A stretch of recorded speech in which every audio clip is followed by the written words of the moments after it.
qu'il y a du monde. Oui, bon, toute façon, pas de souci. On a beaucoup de personnes ensuite qui voient le replay, hein. Oui, oui, bien sûr. Donc, je pense que tu es rompu à ce type d'exercice aussi. Parce que là, je suis comme ça, mais est-ce qu'il ne vaut pas mieux que je me mette comme Ah, ça? t'es pas mal comme ça, ouais. C'est pas mal C'est comme mieux ça, comme ouais. ça? Ouais, c'est mieux, ouais. Bon, alors par contre, je vais soulever un peu le bazar. Vas-y, vas-y.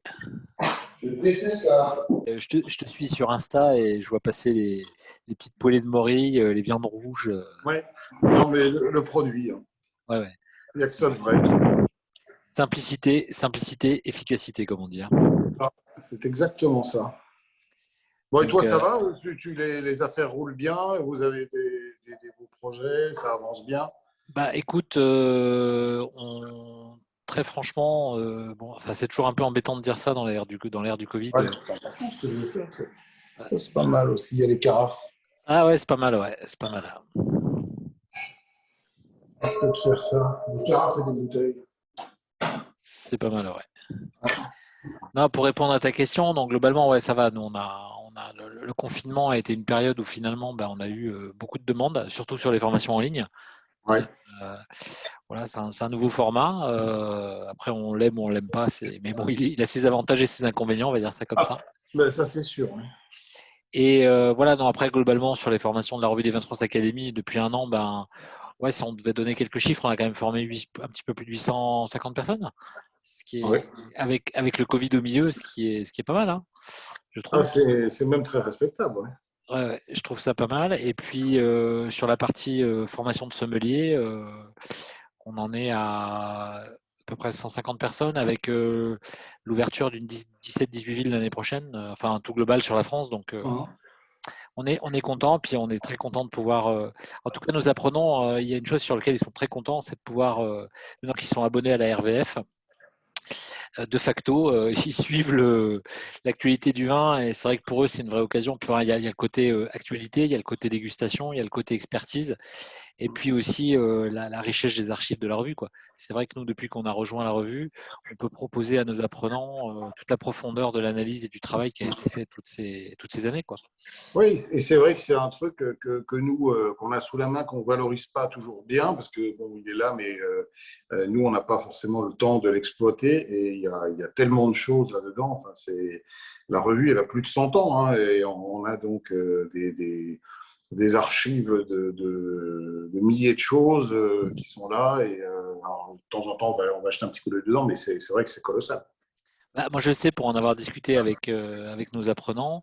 Voilà, ils sont en particulier, nous on essaye, puisque, enfin, on en parlera sans rentrer dans le vif du sujet tout de suite, mais le grand vin, c'est le vin qui a un joli potentiel de garde. Et c'est vrai que la revue fait un travail remarquable sur l'analyse des millésimes.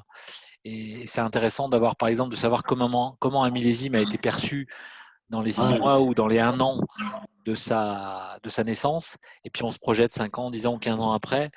Moi, j'aime bien le côté rétrospectif où on se dit, tiens, voilà, finalement, voilà, moi, je me souviens avoir lu dans la revue des commentaires sur le millésime 91. Bon, ça, c'est pas d'hier, hein. Ah Mais, non, non, mais c'est intéressant. mais tu vois, 91, année de gel, compliqué, Mmh. etc. Voilà, dégustateur, tu te dis, bon, est-ce que c'est quelque chose qui va répondre dans le temps et tout. Et puis après, on sait que 91, finalement, enfin, en particulier dans le Rhône-Nord ou dans certaines zones, ça a été un millésime heureux, quoi, hein. Ah, mais dans les régions qui n'ont pas trop gelé, et même dans certaines propriétés du Médoc qui n'ont pas gelé parce qu'elles sont protégées par la Garonne, il y a des vins absolument magnifiques en 91. C'est vrai que c'est un millésime qu'on boit, enfin, on boit très peu parce qu'il n'y en a pas. Mais oui, c'est marrant. Mais même pour un dégustateur, c'est que, évidemment, moi, j'ai la chance de goûter plein de choses, y compris des très vieux millésimes. Et ce qui m'intéresse, c'est de me dire, tiens, finalement, moi, je goûte aujourd'hui, je sais pas, un 59, ou je goûte un 55, ou je goûte en 71. Comment ce vin se goûtait à l'époque et comment il était perçu aussi. Ouais. Et d'ailleurs, il y a une personne là, qu'on a croisée à Dijon qui a fait tout un travail sur l'historique des commentaires en se basant principalement sur les travaux de la revue.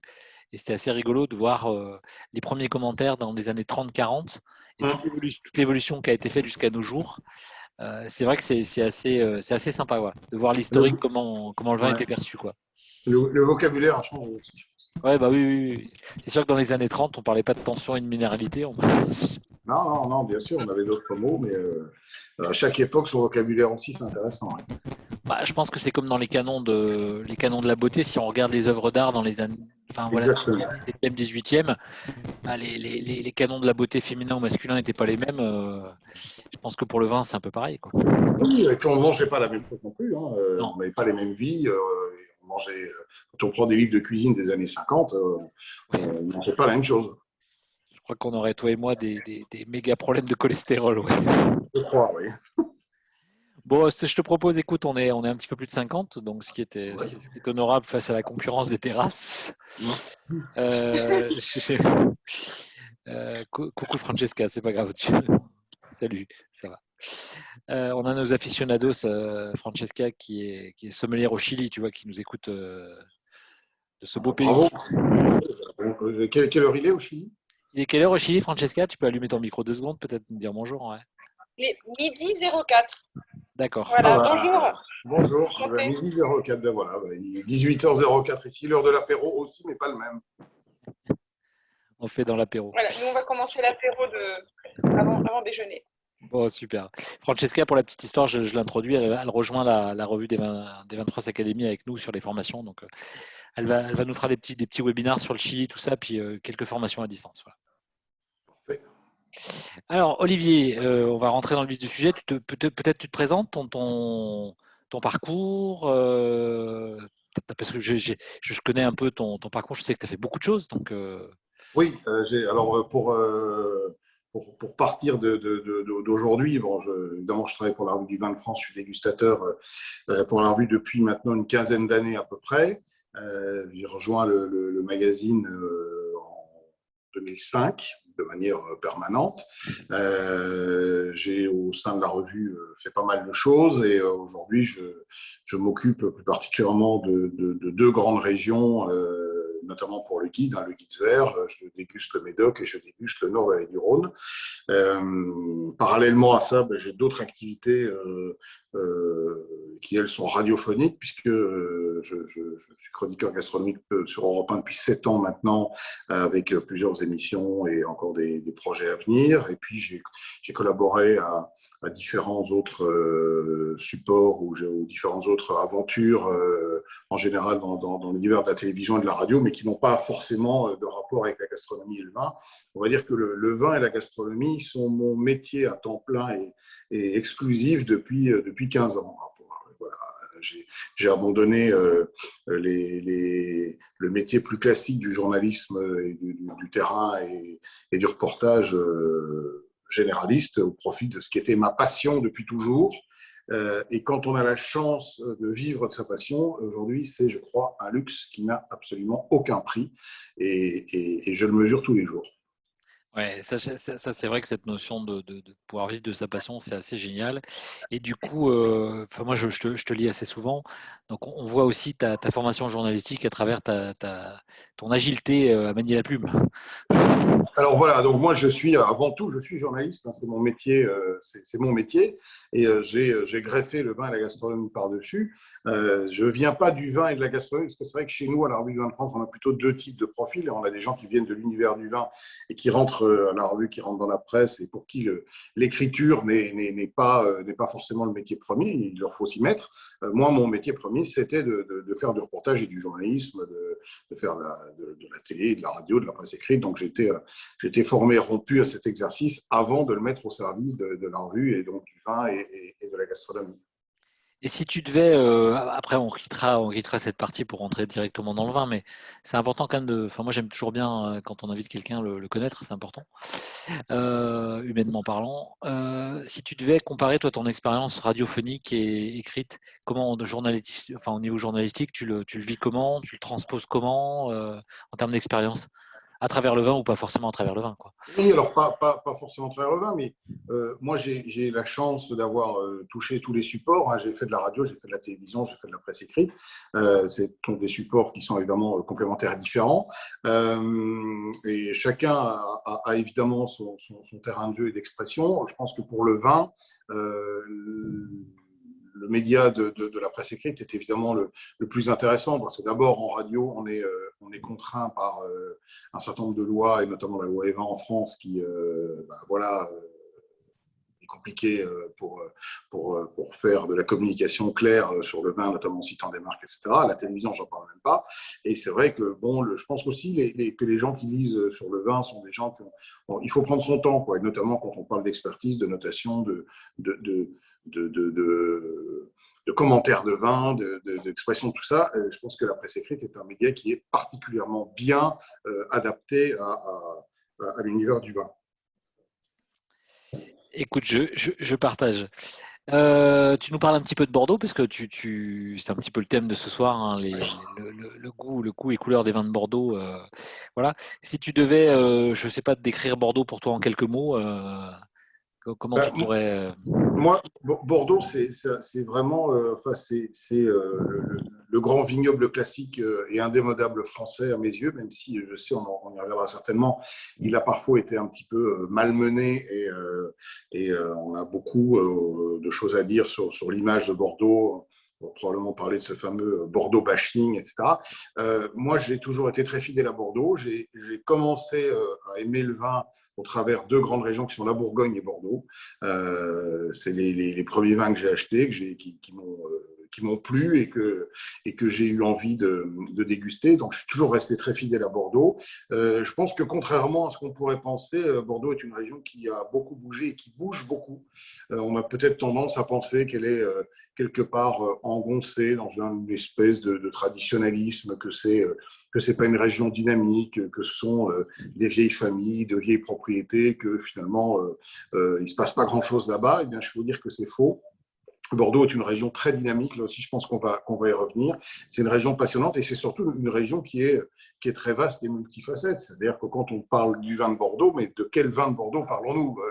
Il y a effectivement entre un Léoville-Lascaz et un Bordeaux plus simple mais délicieux de Haute-Côte, des Côtes par exemple, ou de Saint-Émilion, ou de Bordeaux supérieur, ou des Graves. Enfin, il y a plein d'expressions des vins de Bordeaux. Il y a aussi un nombre de cépages qui permettent de jouer des choses différentes, hein, les dominantes de Merlot, les différentes de Cabernet Sauvignon, les dominantes maintenant de Cabernet Franc, puisque c'est un cépage qui commence à avoir le vent on va dire, ouais.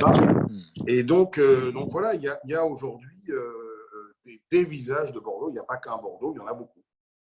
Un grand vin pour toi? Un grand vin pour moi. Alors, je suis amateur de vieux vin. Et pour vous accompagner ce soir, j'ai d'ailleurs ouvert une bouteille. J'ai ouvert Gruau-Larose 2000. D'accord. Alors, c'est évidemment, tout le monde n'a pas ça dans sa cave, mais moi, c'est aujourd'hui ce que j'aime boire, parce que les vins de Bordeaux, plus que dans d'autres régions, probablement ont un peu besoin de temps.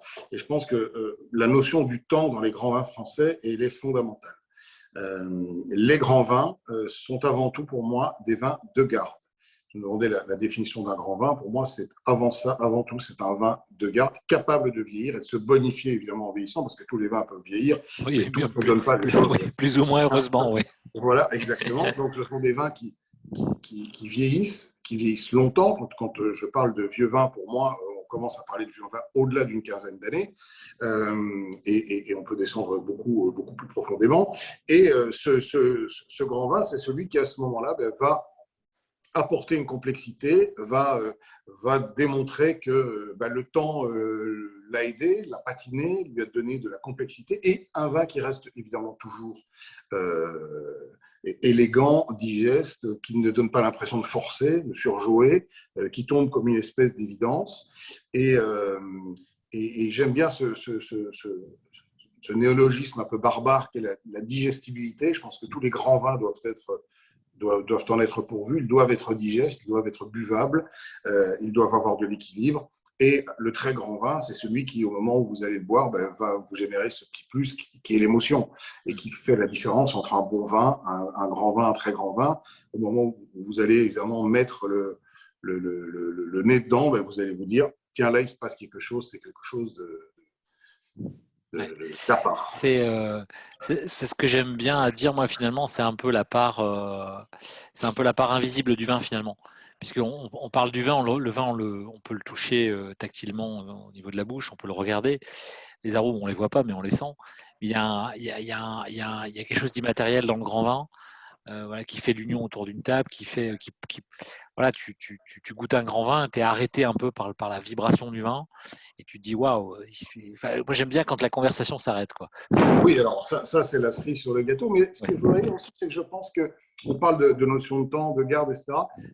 Un grand vin, en réalité, on ne se pose jamais la question. C'est-à-dire qu'un grand vin, il est tout le temps bon.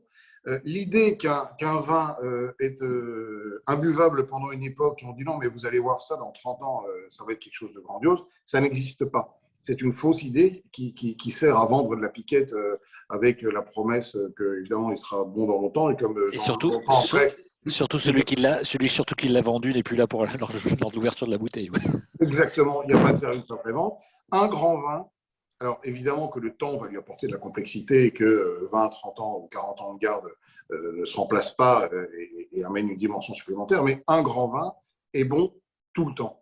Et je parlais de ce Gros Larose 2000 là, que je viens de goûter, que je considère aujourd'hui faire partie des grands vins de Bordeaux.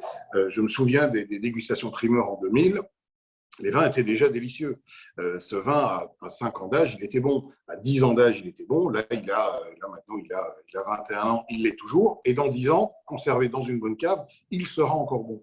Donc, un grand vin a cette faculté à être bon en permanence. Alors, il peut avoir évidemment des phases de fermeture durant lesquelles il va s'exprimer un petit peu moins, ou il va moins se donner, il va falloir aller chercher davantage. Mais il faut bien retenir cette idée qu'un grand vin est toujours bon.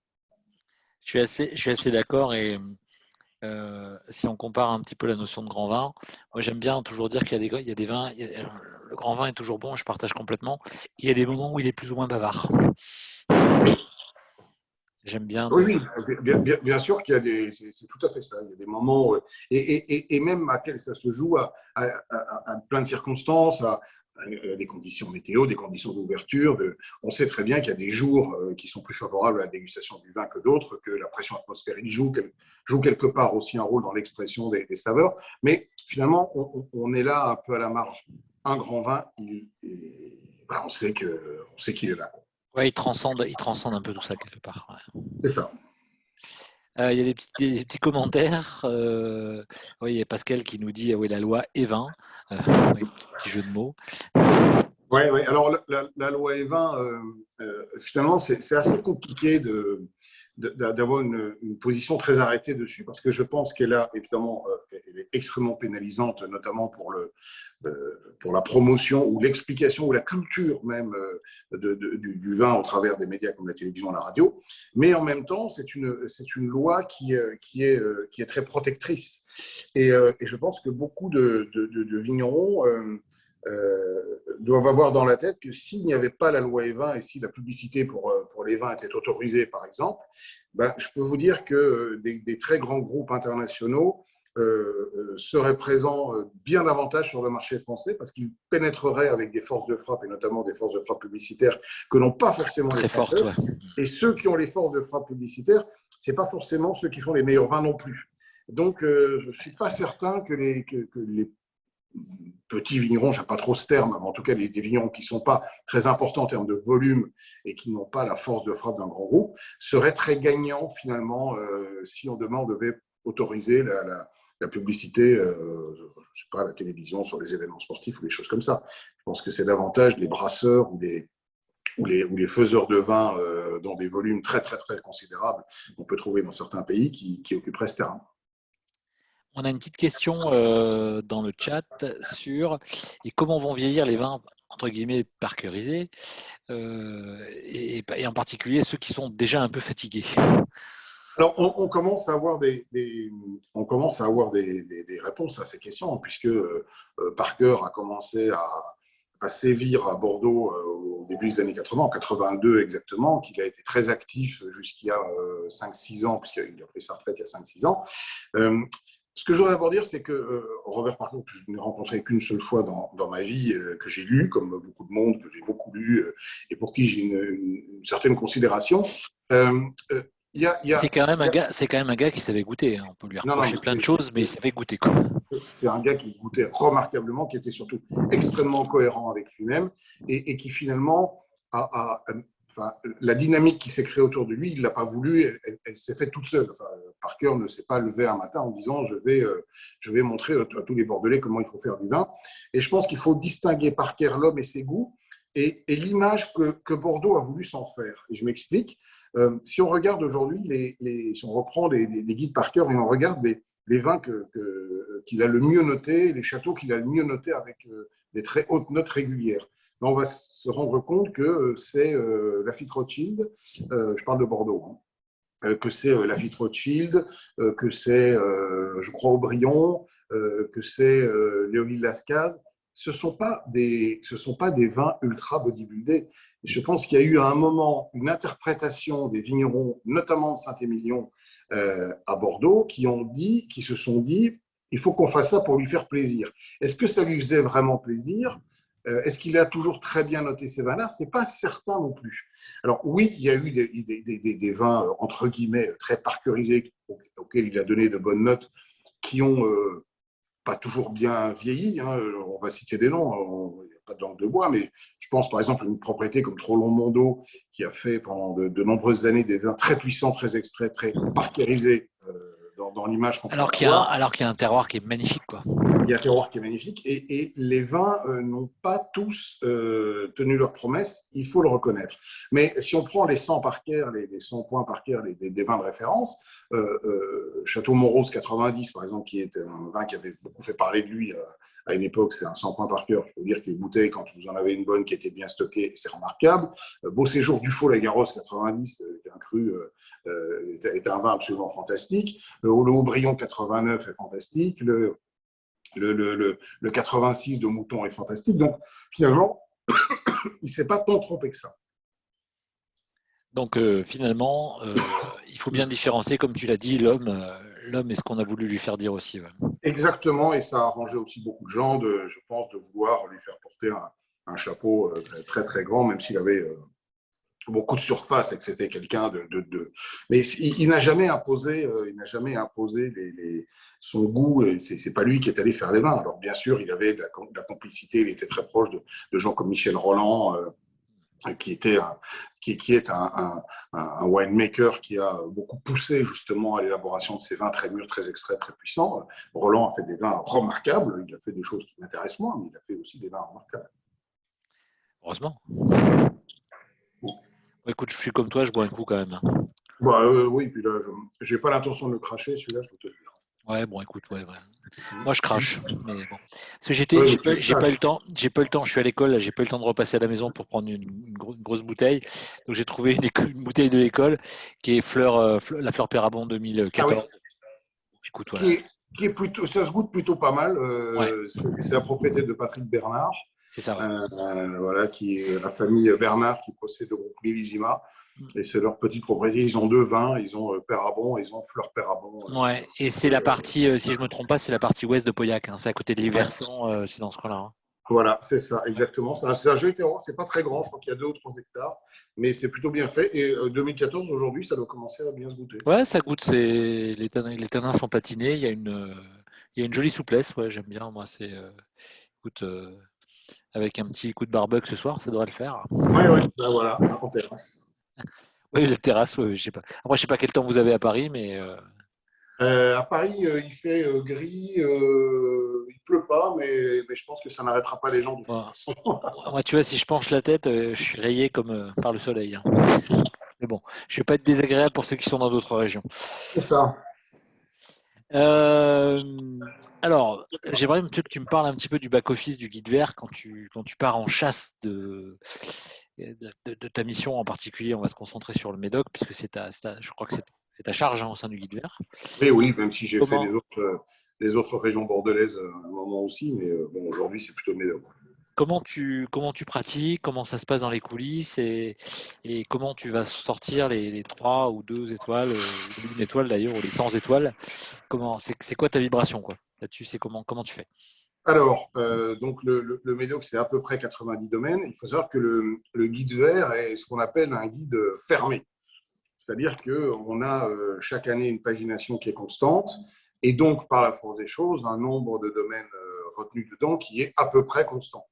Ce qui fait que pour faire rentrer un nouveau domaine, il faut en faire sortir un.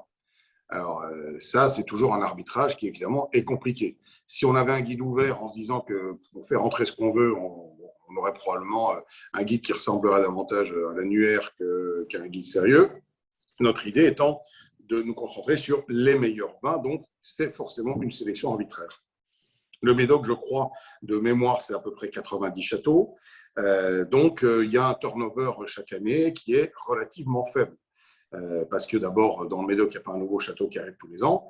On les connaît, ils sont tous installés. Alors, ce qu'on voit effectivement, ce sont des châteaux qui progressent de manière très substantielle et dont on voit en 10 ans totalement changer le style des vins et passer de la nullité absolue à des choses remarquables. C'est le cas, par exemple, de Pedesclo.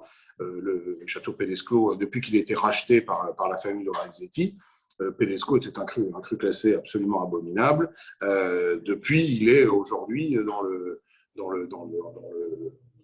premier tiers probablement de son appellation. Tu as des châteaux. Moi, je me souviens, pour avoir fait quelques formations chez nos amis de la grande distribution, tu avais des crus classés ou des crus bourgeois qu'on retrouvait, voilà, qui étaient les stars foire au vin à des prix, on va dire dans les années 90-2000 un peu fracassés. Comme Croisébage, comme Pédesclos, comme Lich-Moussa, voilà, qui étaient des domaines qu'on ouvrait où on n'avait pas toujours la vibration. Et c'est vrai que ces domaines-là, ces dernières années, on va beaucoup progresser, quoi. Alors ça, c'est probablement ce qui est le plus spectaculaire à Bordeaux et dans le Médoc, mais à Bordeaux en général ces dernières années, c'est qu'on n'a jamais fait autant de grands vins qu'aujourd'hui. Alors là, c'était mieux avant, je ne peux pas l'entendre, il n'y a rien de plus C'est sûr. L'arrivée des connaissances œnologiques, des moyens, parce que faire du bon vin, ça coûte des sous, et la concurrence font qu'aujourd'hui, si je prends les 61 crus classés du Médoc, par exemple, de 1855, on ne peut plus dire qu'il y en a un aujourd'hui qui ne soit pas digne de porter la mention cru classé en 1855 sur son étiquette. Ouais. Alors après, il y a des styles qui sont évidemment un petit peu différents, des approches différentes. Il y en a qui sont, à mon goût, meilleurs que d'autres, mais en tout cas, il n'y a plus de cru classé dont on pourrait se dire qu'il est totalement indigne de ce qu'il devrait être. Je vois un message, et évidemment c'est vrai, c'est dans la ligne que les choses ont beaucoup bougé, mais je vais y venir. Quand moi je me balade dans le Médoc très souvent, j'y vais une dizaine de fois par an, la physionomie du Médoc a complètement changé. Je me souviens, il y a encore 10-15 ans, on prenait la voiture, on prenait la route des châteaux, on traversait des zones de vignes désherbées chimiquement, c'était une horreur. Aujourd'hui, franchement, les vignes sont beaucoup mieux tenues. Il y a des conversions en bio et en biodynamie à tour de bras parce que c'est un chemin qu'il est aujourd'hui impossible de négliger, surtout quand on vend des vins chers. Et donc, il y a une conscience de la part des propriétaires que le vin, il ne se fait pas au chai, mais il se fait dans la vigne. Et c'est vrai que les années 80-90 ont probablement été les années des winemakers, les superstars. Je parlais de Michel Roland tout à l'heure, mais il y en a d'autres. Et aujourd'hui, c'est plutôt la star, c'est plutôt le chef de culture plutôt que le winemaker. Et ça, c'est un rapport qui a changé. Je crois que Bordeaux a payé très cher le manque de transparence ou le manque de mise en avant de son terroir. Quand on va en Bourgogne, la première chose qu'on fait, que fait le vigneron, c'est de vous montrer ses vignes, de vous parler de ses vignes, parce que le terroir est réellement, c'est ce qu'il y a de plus fondamental en Bourgogne. Il suffit de goûter un Gevrey chambertin à côté d'un Chambol-Musigny pour comprendre que, alors que c'est le même cépage et la même vinification, mais à quelques dizaines de mètres près, le vin n'a pas le même goût. Donc, il y a un effet terroir. Bordeaux, franchement, c'est très récent qu'on m'emmène dans les vignes et qu'on soit fier de les montrer. je pense même entre nous que pendant longtemps, il y a certains propriétaires qui ne savaient même pas où se trouvaient toutes leurs parcelles. Ouais, tu Donc, sais, je vais te dire un truc assez rigolo. J'ai visité il y a 4-5 ans un grand cru classé dont je tairai le nom, à Pessac-Léognan. Et c'était le jour des vendanges, donc il y avait une batterie et c'est bon, ceux qui connaissent un peu reconnaîtront, une batterie dégraineuse. Donc tu avais 3 tables de tri qui faisaient 80 mètres de long, avec de chaque côté 20-25 personnes qui triaient le raisin à la mano. Relativement impressionnant avant l'encuvage. Mais donc on est reçu par le maître de chai, enfin on est très bien reçu, très sympa et tout. Et avant on avait été reçu par le maître de culture. Et si tu veux, tu vois bien qu'entre les deux, ils ne se parlent pas, quoi. non, non, c'est Enfin, bien sûr. dans celui-là, ils se parlaient pas. Après, il y a plein de domaines où ils se parlent bien, où ils se parlent aussi. Mais ce qui était assez symbolique, moi, évidemment, j'ai aussi eu la chance, et j'ai la chance de déjeuner assez régulièrement dans ces endroits, parce qu'après la dégustation, en général, on a le plaisir de rester déjeuner souvent. Et à la table, on invitait systématiquement le maître de chai ou celui qui fait le vin, jamais le chef de culture. Mais c'est en train de changer un peu. Maintenant, on vous présente le chef de culture. Avant, le type, il rasait les murs, il rentrait par derrière et jamais on vous le présentait. Donc il y a aujourd'hui une prise de conscience qui était nécessaire, hein, à Bordeaux et plus particulièrement dans le Médoc, parce qu'il faut dire que Saint-Émilion avait démarré un petit peu plus tôt. On a parlé tout à l'heure des vins particuliers, mais toute cette idée de mode de vin, de ces vins de garage qui, dans les années 80-90, ont beaucoup fait parler d'eux, parce qu'ils sont rentrés, alors aussi par la vigne. L'aventure de Jean-Luc Tuvin avec Valandro, c'était d'expliquer que sa vigne, il la faisait, il en avait 1 hectare pour démarrer. Sa vigne, il la faisait comme on fait son jardin, c'est-à-dire qu'il connaissait chacun de ses pieds de vigne, il y avait un rapport avec la viticulture, le raisin, etc., qui était très fort, et alors que à quelques dizaines de mètres de là, on vendangeait à la machine, on traitait aux désherbants chimiques comme des brutes. Donc il y a eu, ça a démarré à ce moment-là, cette prise de conscience qu'il n'y a pas de grand vin sans grand raisin. Il y a il y a Romain, je connais un Romain qui est en Alsace, non? Ça te parle, non? Oui, bien sûr. Romain, il nous dit quid du merlot avec le réchauffement climatique. Ben, c'est un vrai sujet, hein. On le voit aujourd'hui, le réchauffement climatique, il influe directement sur les raisins et sur les résultats des analyses et des taux de sucre notamment. Et avec les étés chauds tels qu'on les connaît depuis quelques années, on le voit, l'inflation des degrés d'alcool est absolument spectaculaire. Alors cette année, ça va un petit peu mieux. Le millésime 2020 est un peu plus tempéré, mais le millésime 2018, par exemple, qui est un millésime extrêmement chaud, il y a des cuves de Merlot qui ont été rentrées à plus de 16 degrés. Est-ce qu'on fait encore du vin digeste de type bordelais avec ce type de raisin? C'est pas certain. Donc il y a une réflexion qui est menée aujourd'hui, et hormis certains secteurs sur lesquels je pense que les merlots continuent à bien se comporter, sur d'autres, ils vont probablement petit à petit être remplacés par du Cabernet Franc, qui est un cépage qui monte moins haut en degré alcoolique, qui ramène un peu plus de finesse et de fraîcheur dans les vins. Donc, Bordeaux est aujourd'hui dans une réflexion qui concerne plus la rive droite que la rive gauche sur son encépagement. Le Cabernet Sauvignon, aujourd'hui, ce n'est pas tellement un problème. On a des Cabernets Sauvignon qui peuvent monter, mais on n'atteint pas des 15-15,5 ou très, très, très rarement, et pas sur des grands Cabernets. Donc, mais même dans le Médoc, il y a eu une mode du Merlot dans le Médoc dans les années 70 et 80. On en a beaucoup mis parce que ça mûrissait plus vite, parce que ça donne de la rondeur, parce que c'est soyeux, parce que c'est séducteur. Et aujourd'hui, je peux vous dire que toutes les replantations qui se font, quand on arrache des vignes de Merlot, on ne plante jamais du Merlot, on ne renouvelle pas avec du Merlot, mais en général, on met du Cabernet Franc, du Cabernet Sauvignon, on veut voir certains autres cépages, on revoit un peu de Cabernet, par exemple. Justement, dans cette optique-là, si tu regardes un peu le discours de Bordeaux, on nous a quand même beaucoup vendu, voilà, Molas du Fronçadet, Merlot, enfin, tu vois, l'adéquation sol-cépage dans la rive droite.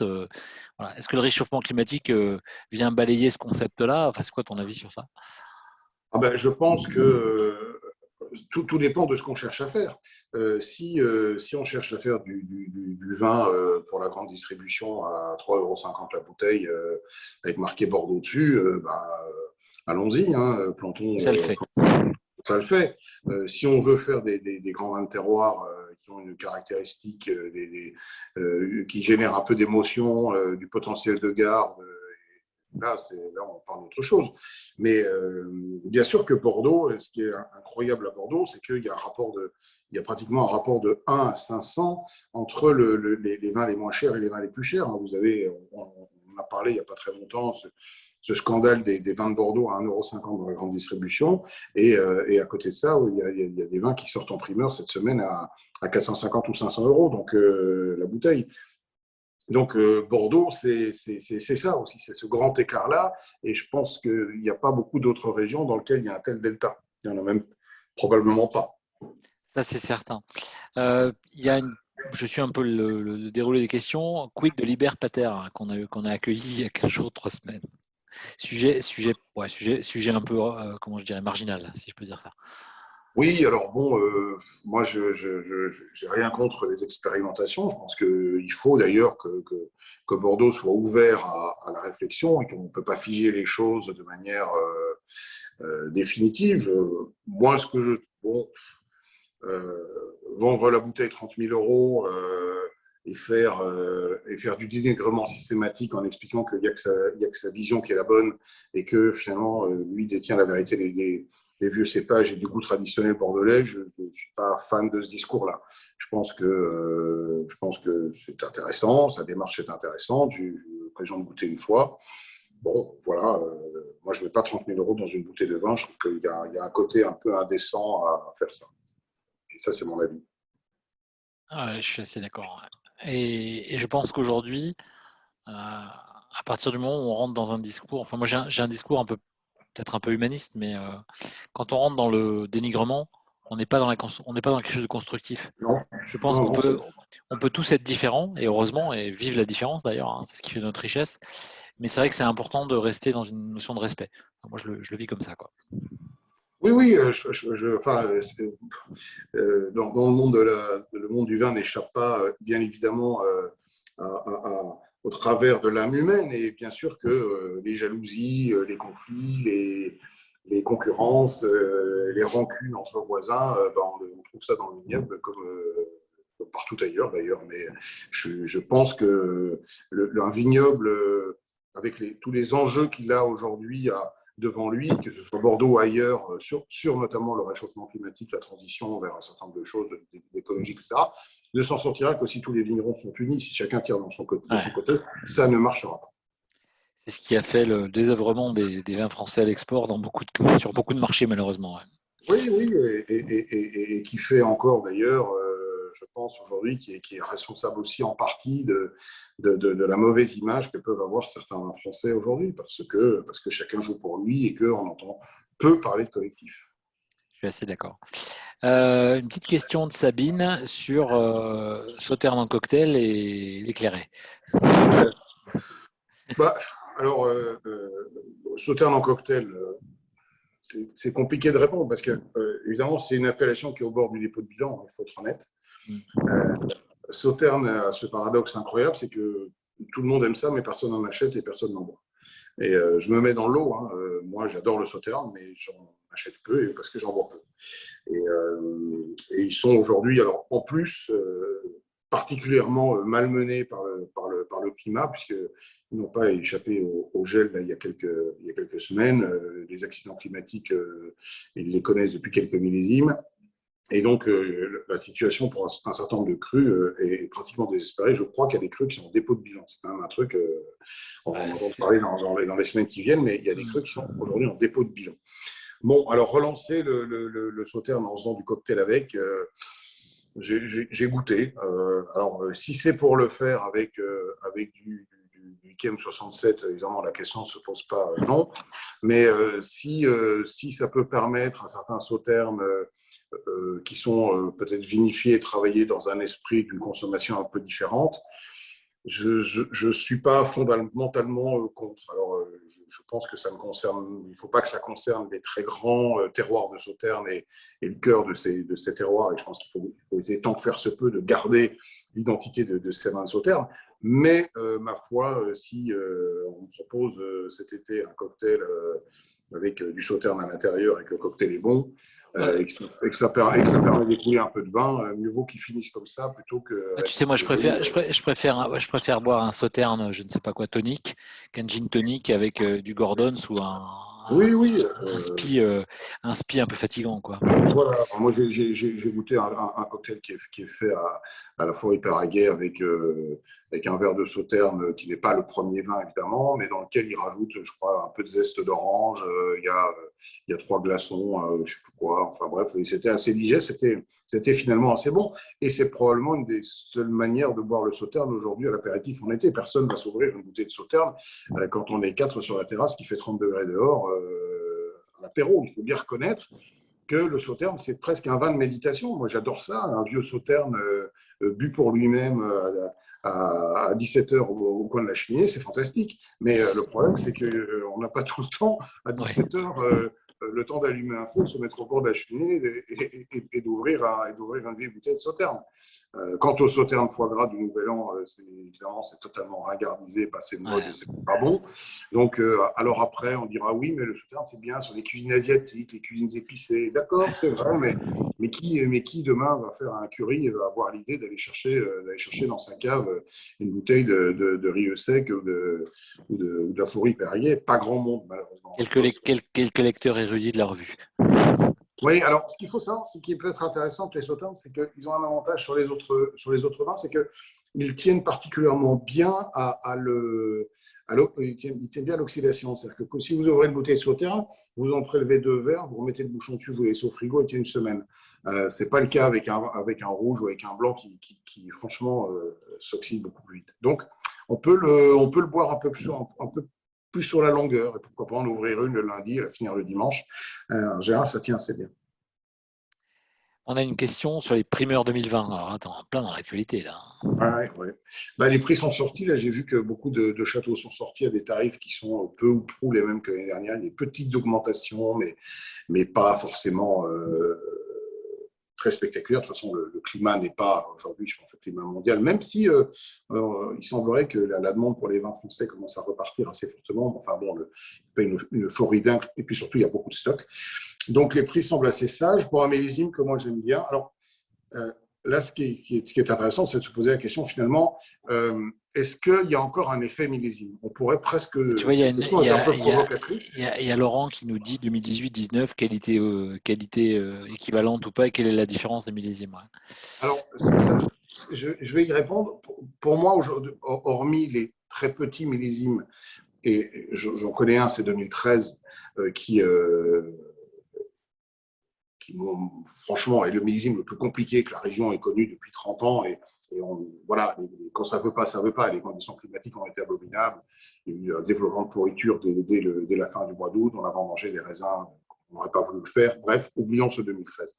Mais en dehors de ça, il n'y a plus ce qu'on a connu dans les années 70, 80 ou avant, ce qu'on appelait le millésime waouh, le truc qu'on attendait pendant 10 ans. Paf, il arrivait, extraordinaire, le 82, les 89, 90, là, il y a eu un beau duo, les 96, des millésimes qui donnaient tout de suite envie que le monde entier voulait parce qu'ils étaient franchement meilleurs que les 3-4 millésimes qui précédaient. Aujourd'hui, il n'y a plus ça. Je dirais qu'il y a 2 grandes catégories de millésimes avec 2 profils différents. On a ce qu'on peut appeler les millésimes d'été chaud, les millésimes presque un peu exotiques, avec des grosses maturités. Dans cette catégorie, je vais ranger les 2009, je vais ranger les 2015, je vais ranger les 2018, qui sont des millésimes de grosse puissance et de degré alcoolique en général, qui font des vins avec des profils presque parfois plus californiens, on va dire, que classiquement bordelais. Et puis, il y a la deuxième catégorie de millésimes, qui sont des millésimes finalement plus classiques, plus bordelais, plus français, avec des acidités mieux préservées, des vins qui en général ont peut-être un peu moins de puissance, mais davantage de finesse. C'est plutôt mon goût, mais je peux comprendre qu'on préfère les autres. C'est 2010, c'est 2016, c'est 2019 et c'est 2020. Et oui, ou 2014, qui est un millésime très frais aussi, en demi-puissance, mais franchement, les vins sont plutôt pas mauvais. Et 2020, je le range dans cette catégorie. On n'a pas des degrés alcooliques qui sont très spectaculaires, beaucoup moins qu'en 2018, par exemple. On est plus proche d'un 19 que d'un 18, très clairement, dans les équilibres des vins. Et je trouve que c'est encore un beau millésime. Alors, il n'y a plus aujourd'hui besoin de se précipiter dessus comme on devait le faire, parce que franchement, si on n'a pas de 2020, on achètera des 2019 délicieux. Et j'ai envie de dire, même 2017, dont on parle un peu moins, mais 2017 aujourd'hui est un millésime délicieux, et aujourd'hui et pour longtemps. Il n'y a pas du tout d'urgence. Il y a des jolies bouteilles, ouais, en effet, ouais, je te confirme. Et dans un profil là aussi, plutôt frais, plutôt équilibré. Moi, c'est un millésime que j'aime beaucoup de 2017. Il y a une question sur tes coups de cœur 2020, sur les primeurs, ce que tu as Alors, beaucoup aimé. oui. Alors, bon, je pense qu'il y a une appellation qui tire le jackpot, c'est Saint-Estèphe. J'ai été assez stupéfait par la qualité globale des vins de Saint-Estèphe, parce que, justement, dans les cadres d'été relativement chauds, eh bien, c'est un terroir qui répond très bien, qui conserve réserve hydrique d'humidité qu'elle relargue à la vigne et donc elle souffre moins.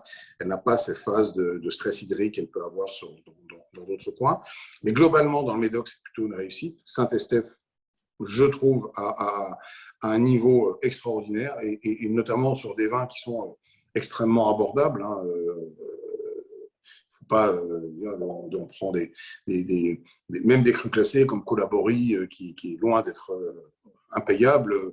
Je crois qu'aujourd'hui est sorti Félan-Ségur à 30 € hors taxe, quelque chose comme ça. C'est un peu d'argent, mais c'est encore en diluant la Louis. Bien sûr, la Louis est absolument magnifique et je crois que ça vaut 14 € aujourd'hui hors taxe en primeur. Donc, ce sont des vins à des prix tout à fait raisonnables. Un Haut-Martin, probablement le plus grand qui est probablement le plus grand de l'histoire. En tout cas, c'est ce que pense Henri Dubosc et je suis assez d'accord avec lui.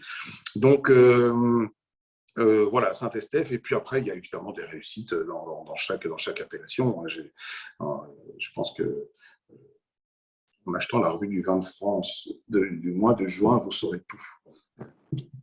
Est-ce que tu nous passes une info en primeur? Oui, il faut l'acheter, Non, mais en dehors de ça, il y a toute une série de beaux vins. Giscourt est superbe, Ferrières est superbe à Margaux, qui sont deux vins tout à fait abordables aussi. Il y a un très grand Saint-Pierre et un très grand Gloria à Saint-Julien. Enfin, je pourrais en citer plein. Franchement, Pédesco, dont on parlait tout à l'heure, Pédesco est absolument admirable. Il y a une petite question sur le Syrah et le Chardonnay planté à Bordeaux, ton avis? Oui, et puis peut-être demain le Tempranillo ou que sais-je. Honnêtement, qu'on fasse quelques expérimentations, une fois encore, moi, j'ai rien contre. Je suis plutôt libéral en la matière, si je n'aime pas l'idée d'interdire. Est-ce que j'ai envie de boire de la Syrah de Bordeaux? Pour l'instant, je pense qu'il reste encore suffisamment de marge de manœuvre et de pistes de réflexion pour travailler sur la situation actuelle avant d'en arriver à des choses aussi radicales que de se dire on va mettre de la Syrah à du Tempranillo. Bon, que certains tentent l'aventure, le vendent en vin de France, ma foi, pourquoi pas, et on goûtera ce que ça donne. Je vais goûter les chardonnays de Bordeaux qui, pour l'instant, ne m'ont pas renversé. Je dois bien avouer que on est encore loin de toucher le niveau des beaux chardonnays de Bourgogne. Bon. Et je pense que sur le Sauvignon et le Sémillon, il y a encore du boulot à faire. Et d'ailleurs, il y a aussi, parce qu'on parle peu des blancs, mais Bordeaux, c'est aussi une grosse production de vin blanc. Les blancs de Bordeaux aujourd'hui, notamment Pessac-Léognan, je trouve, commencent à avoir un style qui me plaît aussi un peu davantage que ces vins qu'on a bu pendant toute une période de Sauvignon à légère sous-maturité qui se ressemblaient un peu tous, et que c'est né de pipi de chair, pour être un peu trivial, de bouillie et une acidité un peu mordante, et en fait des vins qui n'ont pas d'ailleurs un potentiel de garde phénoménal. Je pense que là, pour le coup, la maturité qui va un peu plus loin dans le Sauvignon et l'utilisation du Sémillon permettent de faire des blancs que je pense plus intéressants. Et à mon avis, plus intéressants que des blancs de Chardonnay, on verra bien. Petite question, dans le renouveau de Bordeaux, de ce qui se passe actuellement, en termes de pratiques œnologiques ou de retour à la notion de terroir, qu'est-ce qui t'a marqué le plus et qu'est-ce qui te semble le plus pertinent finalement dans ce qui se passe depuis ces dernières années? Ouais, je pense qu'on parlait tout à l'heure de l'effet Parker et je pense que depuis que Parker s'est retiré, En fait, il y a comme une espèce de libération qui s'est opérée dans le Bordelais. Parker n'a pas vraiment été remplacé, il faut être honnête. Il n'y a pas une personne aujourd'hui qui a un impact aussi puissant qu'il pouvait l'avoir. Et je pense qu'il tétanisait un peu tout le monde et les gens n'osaient peut-être pas de peur de ne pas avoir la grosse note qui les aurait pénalisés. Et donc aujourd'hui, il y a davantage de pistes qui sont explorées. Et notamment, on le voit avec un cru comme Pontet-Canet, qui était évidemment un précurseur de Bordeaux dans l'idée qu'il fallait faire bouger les lignes. Alors, bien sûr, il y a eu le passage en biodynamie, en bio et en biodynamie. Hein, c'est le premier cru classé à avoir été labellisé sous ces deux labels, alors que tout le monde rigolait, personne ne pensait que c'était faisable. À quel prix, ça c'est autre chose, parce qu'évidemment, c'était compliqué, il y a eu des soubresauts difficiles, mais ils ont aussi exploré plein d'autres choses, les amphores, le travail d'une vinification différente, un respect de terroir, notamment avec l'utilisation des chevaux. Ils ont ouvert une voie. Et aujourd'hui, quand on se balade dans les crus classés, on est frappé de voir que finalement, chacun commence à explorer des pistes un peu différentes. J'étais à Durfort-Vivens où il y avait là aussi des essais de fait sur des vinifications en amphore très intéressants. Vous avez Palmer qui est en pleine réflexion. Enfin, la plupart des châteaux sont aujourd'hui obligés de suivre de se remettre en question. Ouais. Ouais, et d'enclencher sur des innovations. Alors, j'ai vu par exemple dans un cru moins connu qui s'appelle Antonique des essais très intéressants d'agroforesterie, qui est quelque chose qui commence à. Donc, l'agroforesterie consiste à planter notamment des arbres et des haies en pourtour et parfois même dans les vignobles, de manière à créer davantage encore de vie et de symbiose au sein du vignoble. Bon, ce sont toutes des pistes très intéressantes et je pense qu'il faut les explorer. On commence à voir les essais de Bordeaux, là aussi, sur le sans-soufre. On peut discuter longuement du sans-soufre, mais il faut que Bordeaux montre que lui aussi ou qu'elle aussi est toujours dans la course, dans l'innovation, et que ce n'est pas une région de 20 grands-pères totalement sclérosés et qui ne serait pas capable de comprendre son temps.